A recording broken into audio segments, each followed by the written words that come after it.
I'll say closer to optimal. There's somebody close to optimal. I feel like I'm pretty close to optimal.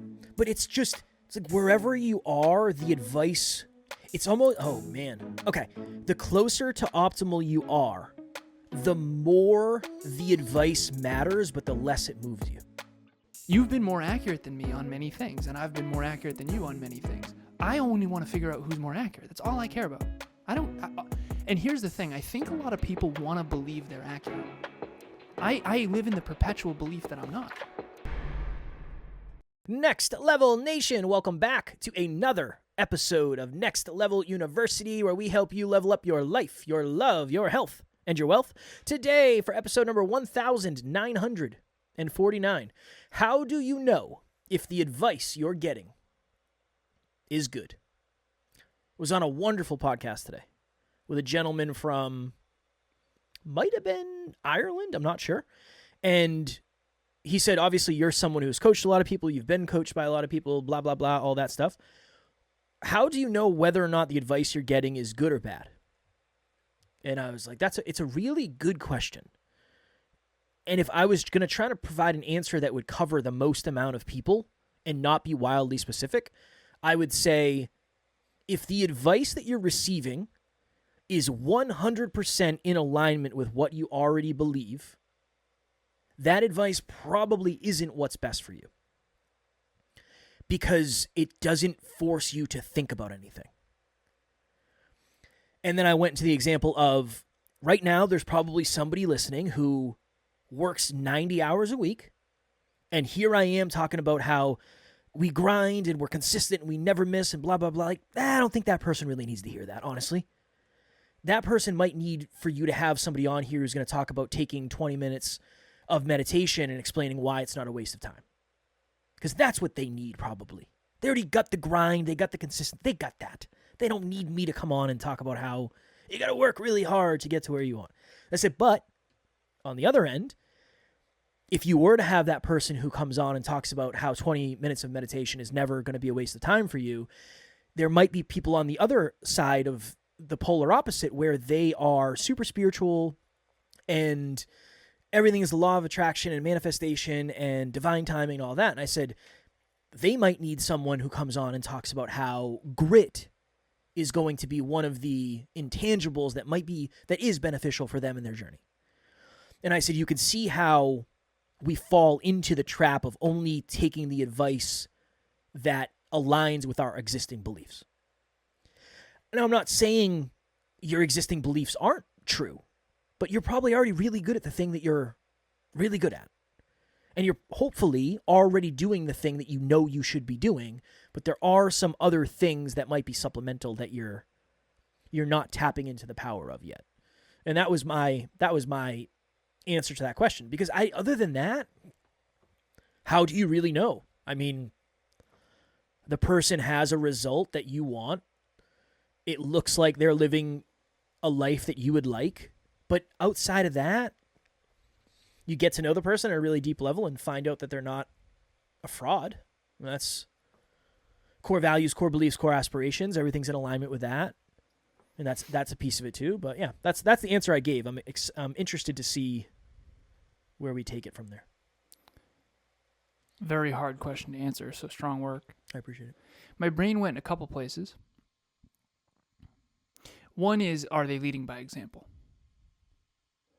If they're not leading by example, usually I think the advice is probably not great.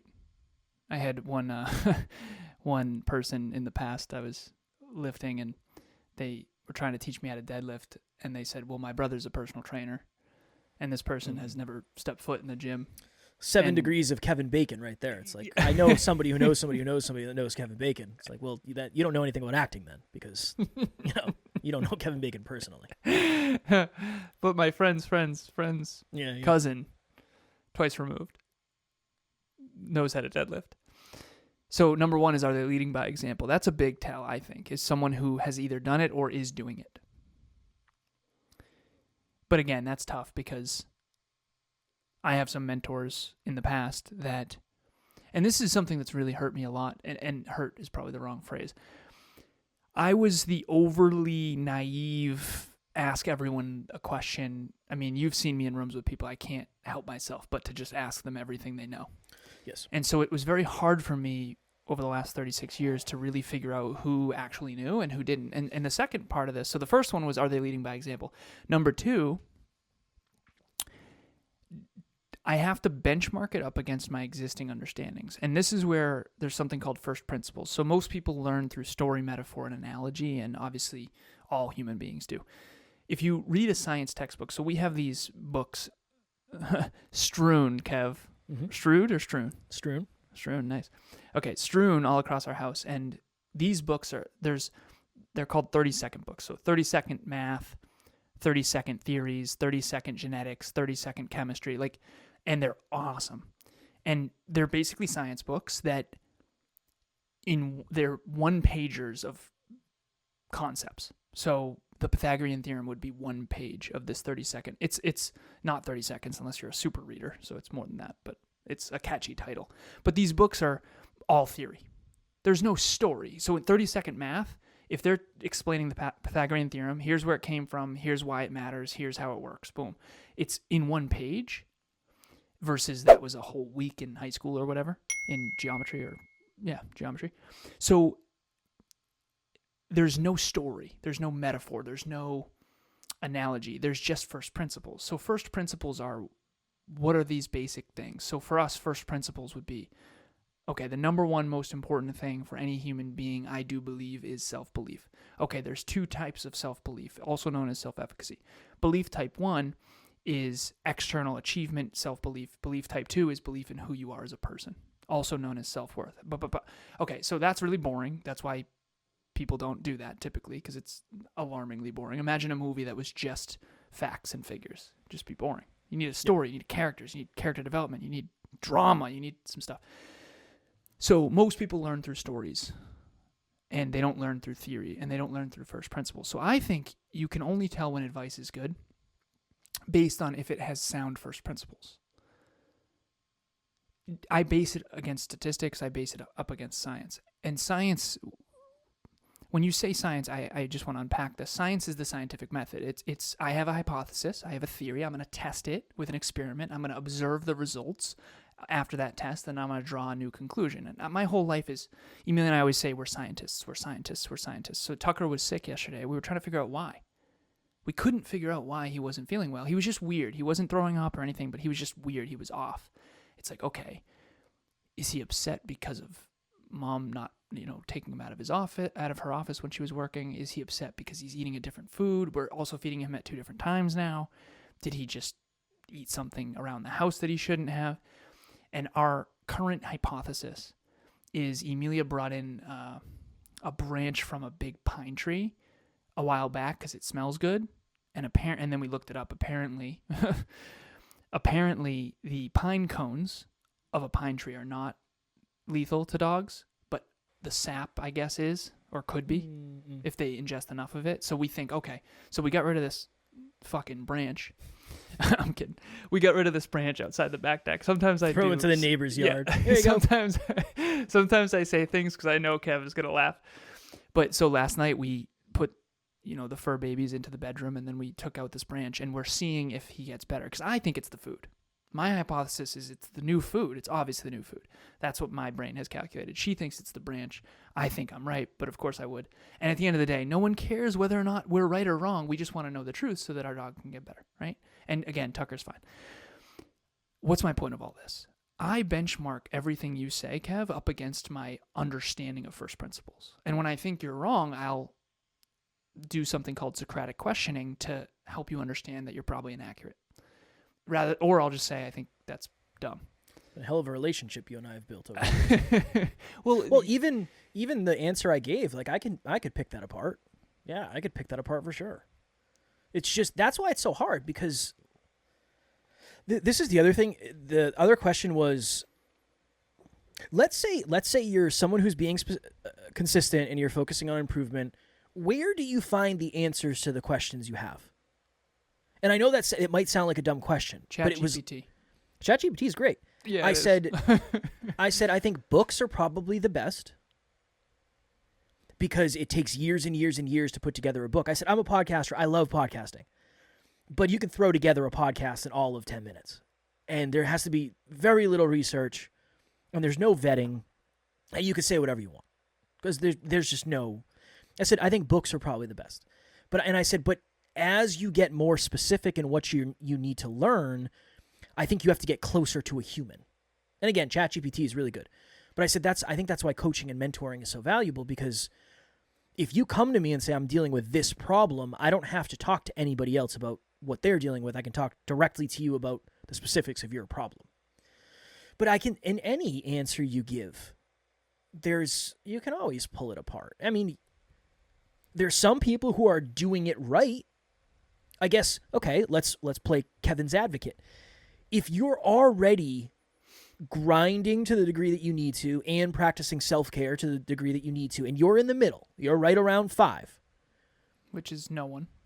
I mean, there's some people. I mean, it's less. It's rare. It's rare. No but one's there's somebody right at out 5. There's somebody out there. 5 represents optimal. I feel like no you one's and I actually optimal. We've probably had optimal seasons. No, it's impossible to stay. Well, fuck me, right? Well, real quick. So optimal means you have the right amount of everything. There is no optimal recipe. There is no optimal chocolate cake. I'll say right? closer to optimal. Yeah, nice. There's somebody close to optimal. I feel like I'm pretty close to optimal. Yeah, and then something's going to shift. Yeah, and then you're going to not be. And then you're going to re-find optimal. It's like wherever you are, the advice... It's almost... Oh, man. Okay. The closer to optimal you are, the more the advice matters, but the less it moves you. Whoa. What? I just had a moment. NLU listener, what is happening? I just wanted to jump in here and let you know, if you want to get to the next level faster, we have a free virtual monthly meetup at the first Thursday of every month. You can connect with like-minded people and become a bigger part of this amazing global community. The link to register will be in the show notes. I'm going to tell you something. You ready? I'm going to fuck you up with the truth. Sometimes when I say something that I think is very profound and you have a breakthrough, it seems like you don't even hear what I say. Is that accurate? I would say sometimes, probably less than you think, but more than I think. All right. Just wanted to voice that. Real quick, please hold what your breakthrough is, because I want to make sure. I say it once and it goes off to the universe. I'll come back. It'll maybe come back, yeah. We'll see. Okay. I just had a moment. You believe that you're optimal right now. Close to optimal. Close. I would say close to optimal. Future Kev is going to realize that that wasn't true at all. But past Kev knows I am. All right. This is why I think this is one of the reasons why I'm wildly misunderstood, and I totally understand why. It's all good. And I'm not complaining about being misunderstood. I know that I'm not optimal. I'm the most optimal I've ever been. I'm more optimal than most, but I'm not optimal, not even close. But isn't closest that you've ever been, isn't that like the... But in a year from now, I'm going to think I was an idiot. You'll still be an idiot a year from today, for sure, as well, also. Okay. But do you know what I mean? I do. What if... There's a book I'm reading called The Self-Made Billionaire Effect, and it's talking about duality and triality and the ability to... Okay, past Kevin thinks you're amazing. Sure. Okay. Current Kevin thinks you're optimal. Future Kevin's going to think you're an idiot. Do you not know that in advance? I don't think it's as cut and dry for me as it is for you. Remember, I'm further than I thought I was going to be, baby.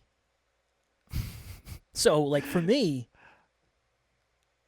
I think the and is just different. It's like, I thought I was way ahead of where I actually was, and I wasn't. But also, how could I ever know that? Well, that's like thinking this phone is as good as it can ever be. Like, this phone is hot garbage compared to what it's going to be in 5 years, but it's a million times better than the original iPhone. It's the exact same concept. I realize that the phone doesn't have feelings. Is that your new thing? I love when Alan learns something new, he just says it all the time. All the time. I love it. Well, Kev, it's true because... Kevin Edward. It's true. Edward. It's my middle name. Is it really Kevin Edward? Yes. But that is the exact same concept. Do you think about those differently? There's not a time during my day when I look at my phone and say, this is the best. I don't think about my phone almost at all. Okay, in a year from now, they're going to come out with a phone that's far better than that. Definitely. In a year from now, you're going to be a Kevin that's far better than this. So by definition, you're not optimal. So you can't ever be. No, it's impossible. It's an infinite game. I don't like that. I'm more optimal than I used to be, but I'm not optimal. Remember when I said this, and again, I said, Kev, I'm never fully right, but I'm definitely not fully wrong. Yeah, but I feel like not anybody can say that, but I could say that too. You and I, all of our conversations behind the scenes and right now, is always who is more accurate. You've been more accurate than me on many things, and I've been more accurate than you on many things. I only want to figure out who's more accurate. That's all I care about. And here's the thing. I think a lot of people want to believe they're accurate. Yes. I live in the perpetual belief that I'm not. I think significance comes from feeling right at times. I'll never forget, I was at a Super Bowl party. We were talking about the football in the last episode. I was at a Super Bowl party. And something happened. It was towards the end of the game, and in the NFL, again, if you go out of bounds when there's under 2 minutes on the clock stops. And there was like 5 minutes left in the game. And somebody went out of bounds. And the two guys I was standing next to, they were like, why didn't the clock stop? And I was like, well, that's only, I don't know why I know this. It's like, that's only when there's 2 minutes left or less. And they're like, no way, there's 5 minutes. Because you've been betting on the game. That's probably, yeah. Whenever there's money attached, Kevin knows this was everything before. about it. This was before. Okay. And I was like, no, I don't know. I'm pretty sure it's 2 minutes. And they're like, dude, it's definitely 5. And they're like, do you want to bet on it? And I was like, I guess. Yeah, whatever. How much you want to bet? Like $1, $5? And they're like, yeah, let's bet 5. And they looked it up, and it was 2 minutes. There was a piece of me that was afraid to be right because their significance was tied to knowing football better than I did, which you should, because I don't know what the freak I'm talking about. Wouldn't you consider those two people arrogant? No, not necessarily. I just happen to know that more than they did. Well, they obviously were. I can't imagine a world where they would think I knew more about football than them. No.